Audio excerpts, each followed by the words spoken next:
अस्सलाम वालेकुम जनाब। ਤੁਹਾਡੇ ਨਾਲ ਇੱਕ ਗੱਲ ਸ਼ੇਅਰ ਕਰਨੀ ਜਾ ਰਿਹਾ। ਇੱਕ ਨਾ ਦੋਸਤੀ ਦੀ ਕਲਾਸ ਫੈਲੋ ਸੀ ਮੇਰਾ। ਉਸ ਦੋਸਤੀ ਦੀ ਗੱਲ ਤੁਹਾਡੇ ਨਾਲ ਸ਼ੇਅਰ ਕਰਨ ਲੱਗਾ ਕਿ ਜਿਹੜੀ ਮੇਰੇ ਕੋਲ ਗਲਤੀ ਹੋਈ ਹੈ ਨੈਕਸਟ ਕਿਸੇ ਕੋ ਨਾ ਹੋਏ। ਮੇਰਾ ਦੋਸਤ ਸੀ ਤੇ ਮੈਂ ਉਹ ਇੱਥੋਂ ਸਊਦੀ ਅਰਬ ਰਹਿੰਦਾ ਸੀ। ਸਊਦੀ ਅਰਬੋਂ ਪਾਕਿਸਤਾਨ ਗਿਆ। ਮੇਰਾ ਕਲਾਸ ਫੈਲੋ ਸੀ। ਉੱਥੇ ਹੀ ਆਪਸ 'ਚ ਬਹਿੰਦੇ ਖਲੋਂਦੇ ਰਹੇ, ਗੱਪਾਂ ਛੱਪਾਂ ਲਾਉਂਦੇ ਰਹੇ, ਖਾਂਦੇ ਪੀਂਦੇ ਰਹੇ। ਜਿੱਦਣ ਉਹਦੀ ਪਾਕਿਸਤਾਨ ਨੂੰ ਛੁੱਟੀ ਇੱਥੇ ਖ਼ਤਮ ਹੋ ਗਈ, ਉਹਨੇ ਵਾਪਸ ਆਉਣਾ ਸੀ ਤੇ ਨਾ ਸਾਡੀ ਲਾਸਟ ਮੁਲਾਕਾਤ ਹੋਈ ਉੱਥੇ ਸਾਂਗਲੇ ਨਾ। ਡਿਨਰ ਕੀਤਾ ਰਾਤ ਨੂੰ ਤੇ ਮੈਂ ਉਹਨੂੰ ਕਿਹਾ ਕਿ ਮੈਂ ਕਿਹਾ ਯਾਰ ਨੈਕਸਟ ਜਿਹੜੀ ਹੁਣ ਤੇਰੇ ਨਾਲ ਮੁਲਾਕਾਤ ਹੋਣੀ ਹੈ ਨਾ, ਉਹ ਮੇਰੀ ਸਊਦੀ ਅਰਬ ਹੋਣੀ ਹੈ ਜਾ ਕੇ। ਤੇ ਉਹ ਬੰਦਾ ਬੜਾ ਹੱਸਿਆ, ਕਹਿੰਦਾ ਨਹੀਂ ਯਾਰ ਤੂੰ ਮੇਰੇ ਨਾਲ ਮਜ਼ਾਕ ਕਰਨ ਡਿਆ, ਮੈਨੂੰ ਕੋਈ ਆਪਣਾ ਪਾਸਪੋਰਟ ਜਾਂ ਕੋਈ ਵੀਜ਼ਾ ਵਿਖਾ। ਤੇ ਮੈਂ ਵੀ ਉਹਨੂੰ ਸਰਪ੍ਰਾਈਜ਼ ਦੇਣਾ ਸੀ। ਮੇਰਾ ਬੜਾ ਪੁਰਾਣਾ ਕਲਾਸ ਫੈਲੋ ਸੀਗਾ। ਮੈਂ ਉਹਨੂੰ ਬਸ ਮਾੜਾ ਜਿਹਾ, ਮੈਂ ਕਿਹਾ ਇਹਨੇ ਕਿਹੜਾ ਮੇਰੀ ਮੰਨਣੀ, ਤੇ ਮੈਂ ਉਹਨੂੰ ਦੱਸਤਾ। ਮੈਂ ਕਿਹਾ ਨੈਕਸਟ ਦਿਨ ਨਾਲ ਮੁਲਾਕਾਤ ਇਨਸ਼ਾਅੱਲਾ ਸਊਦੀ ਅਰਬ ਹੋਏਗੀ। ਤੇ ਹੁਣ ਉਸੇ ਰਸਤੇ 'ਚ ਜਾਣਿਆ ਤੇ ਮੈਨੂੰ ਨਾ ਉਹ ਬੜਾ ਯਾਦ ਆਉਣ ਡਿਆ ਮੁੰਡਾ। ਤੇ ਇੱਥੇ ਆਏ ਆ। ਇੱਥੇ ਆ ਕੇ ਮੈਂ ਉਹਨੂੰ ਸਊਦੀ ਅਰਬ ਨੰਬਰ ਤੋਂ ਕਾਲ ਕੀਤੀ ਤੇ ਉਹ ਬੜਾ ਹੈਰਾਨ ਹੋਇਆ। ਉਹਨੇ ਮੇਰੀ ਕਾਲ ਚੁੱਕੀ। ਉਹ ਮੈਨੂੰ ਕਹਿੰਦਾ ਕਿ ਤੂੰ ਆ ਗਿਆ ਸਊਦੀ ਅਰਬ। ਮੈਂ ਕਿਹਾ ਹਾਂ ਮੈਂ ਆ ਗਿਆ ਵਾਂ। ਤੇ ਇਸ ਤਰ੍ਹਾਂ ਉਹਦੇ ਨਾਲ ਗੱਪਸ਼ੱਪ ਲੱਗਦੀ ਰਹੀ। ਉਹ ਥੋੜ੍ਹਾ ਜਿਹਾ ਮੇਰੇ ਤੋਂ ਦੂਰ ਰਹਿੰਦਾ ਸੀ। ਮੈਂ ਕਿਹਾ ਇਨਸ਼ਾਅੱਲਾ ਨਾ ਤੇਰੇ ਕੋਲ ਆਵਾਂਗਾ, ਲੇਕਿਨ ਹਜੇ ਮੇਰਾ ਨਾ ਕਾਮਾ ਘੂਮਾ ਨਹੀਂ ਬਣਿਆ ਤੇ ਮੈਂ ਕਾਮਾ ਬਣਵਾ ਕੇ ਆਵਾਂਗਾ। ਉਹਨੇ ਕਿਹਾ ਚਲੋ ਠੀਕ ਹੋਇਆ। ਫੋਨ 'ਤੇ ਗੱਪਸ਼ੱਪ ਲੱਗਦੀ ਰਹੀ। ਤੇ ਮੈਂ ਤੁਹਾਡੇ ਨਾਲ ਇਹ ਨਹੀਂ ਦੱਸਾਂਗਾ ਕਿ ਮੇਰੀ ਉਹਦੇ ਨਾਲ ਲੜਾਈ ਕਿਸ ਗੱਲ ਤੋਂ ਹੋਈ। ਬਸ ਉਹਦੇ ਨਾਲ ਹਲਕੀ ਜੀ ਨਾ ਤਲਖ ਕਲਾਮੀ ਹੋ ਗਈ। ਅੱਗੇ ਵੀ ਹੋ ਜਾਂਦੀ ਸੀ ਤੇ ਅਸੀਂ ਸੁਲ੍ਹਾ ਕਰ ਲੈਂਦੇ ਹਾਂ। ਸੁਲ੍ਹਾ ਦਾ ਸਾਡਾ ਤਰੀਕੇਕਾਰ ਇਹ ਹੁੰਦਾ ਸੀ ਕਿ ਜੇ ਅਸੀਂ ਨਾ ਕੋਈ ਸਿੱਧੂ ਮੂਸੇ ਵਾਲੇ ਦਾ ਜਾਂ ਕਿਸੇ ਦਾ ਗਾਣਾ ਲਾਉਣਾ ਨਾ, ਸਟੇਟਸ ਲਾਉਣਾ, ਤੇ ਉਹਨੇ ਅੱਗੋਂ ਮਜ਼ਾਕ ਕਰਨਾ ਜਾਂ ਮੈਂ ਉਹਨੂੰ ਮਜ਼ਾਕ ਕਰਨਾ ਕਿ ਯਾਰ ਅੱਛਾ ਤੇਰੇ 'ਚ ਇਹ ਵੀ ਬਦਮਾਸ਼ੀ ਹੈ ਸੀ, ਮੈਨੂੰ ਤਾਂ ਨਹੀਂ ਪਤਾ। ਤੇ ਇਸ ਤਰ੍ਹਾਂ ਹੀ ਸਾਡੀ ਨਾਲ ਸੁਲ੍ਹਾ ਹੋ ਜਾਣੀ ਆ। ਇੱਕ ਦੂਜੇ ਨੂੰ ਚੇਰਨਾ ਸਟੇਟਸ ਤੋਂ ਤੇ ਸੁਲ੍ਹਾ ਹੋ ਜਾਣੇ। ਉਹ ਮਹੀਨਾ ਇੰਝ ਹੀ ਗੁਜ਼ਰ ਗਿਆ, ਨਾ ਉਹਨੇ ਮੇਰਾ ਸਟੇਟਸ ਵੇਖਣਾ ਨਾ ਮੈਂ ਵੇਖਣਾ। ਮੈਂ ਕਹਿਣਾ ਉਹ ਪਹਿਲੋਂ ਵੇਖੇ ਤੇ ਮੇਰੇ ਨਾਲ ਗੱਲ ਕਰੇ, ਉਹਨੇ ਕਹਿਣਾ ਕਿ ਇਹ ਪਹਿਲੋਂ ਵੇਖੇ ਤੇ ਗੱਲ ਕਰੇ। ਉਸ ਤੋਂ ਅਗਲੇ ਮਹੀਨੇ ਤੋਂ ਬਾਅਦ ਉਹਦਾ ਜਿਹੜਾ ਨਾ ਨੈਟ ਔਨ ਨਹੀਂ ਹੋਇਆ।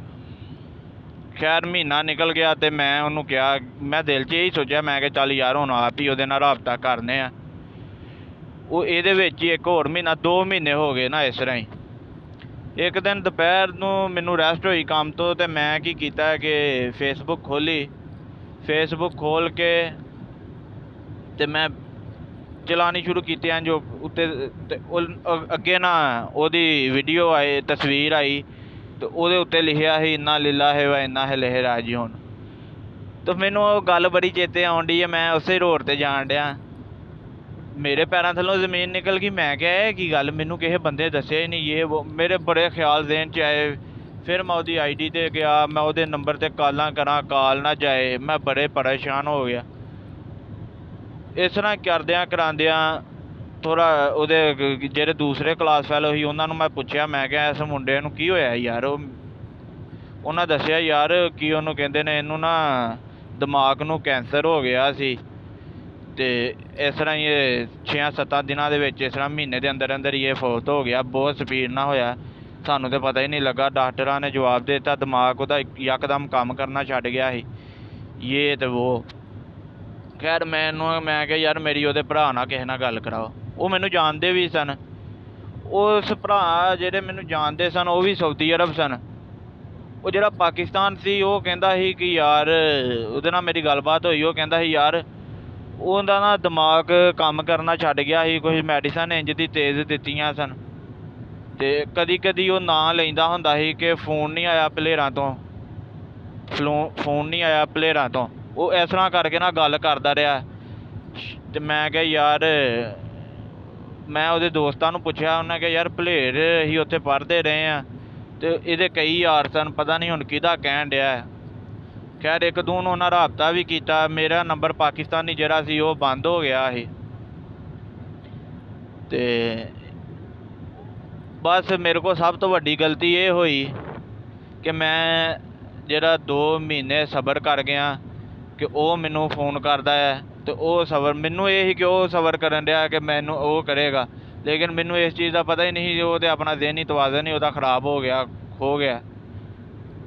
ਅਤੇ ਭਰਾਵੋ ਜਿਹਦੇ ਨਾਲ ਤਅੱਲਕ ਹੋਏ ਨਾ, ਉਹਦੇ ਨਾਲ ਰੁੱਸਣਾ ਕੁਛ ਅਰਸੇ ਲਈ ਚਾਹੀਦਾ, ਕੁਛ ਟਾਈਮ ਲਈ, ਕੁਝ ਘੰਟਿਆਂ ਲਈ, ਨਾ ਕਿ ਦਿਨਾਂ ਲਈ। ਕਿਉਂਕਿ ਦਿਨਾਂ ਦਾ ਨਾ ਸਾਨੂੰ ਪਤਾ ਹੈ ਨਾ ਤੁਹਾਨੂੰ ਪਤਾ ਆਪਣੇ ਆਸਾਵਾਂ ਦਾ। ਅਤੇ ਇਸ ਕਰਕੇ ਕਿਸੇ ਨਾਲ ਨਾਰਾਜ਼ ਨਹੀਂ ਹੋਣਾ ਚਾਹੀਦਾ। ਹੁਣ ਮੈਂ ਉਸੇ ਰੋਡ 'ਤੇ ਜਾਣ ਡਿਆ, ਉਸ ਨੂੰ ਹੀ ਜਾਣ ਡਿਆ, ਅਤੇ ਨਾ ਮੈਨੂੰ ਬੜੀ ਤਕਲੀਫ ਮਹਿਸੂਸ ਹੋਣ ਡਈ ਹੈ। ਅਤੇ ਮੇਰੇ ਨਾਲ ਮੇਰਾ ਕਜ਼ਨ ਬੈਠਾ ਅਤੇ ਉਹ ਮੈਨੂੰ ਬਾਰ ਬਾਰ ਪੁੱਛਣ ਡਿਆ ਸੀ ਕਿ ਕੀ ਗੱਲ ਹੈ, ਚੁੱਪ ਚੁੱਪ ਹੈ, ਚੁੱਪ ਚੁੱਪ ਹੈ।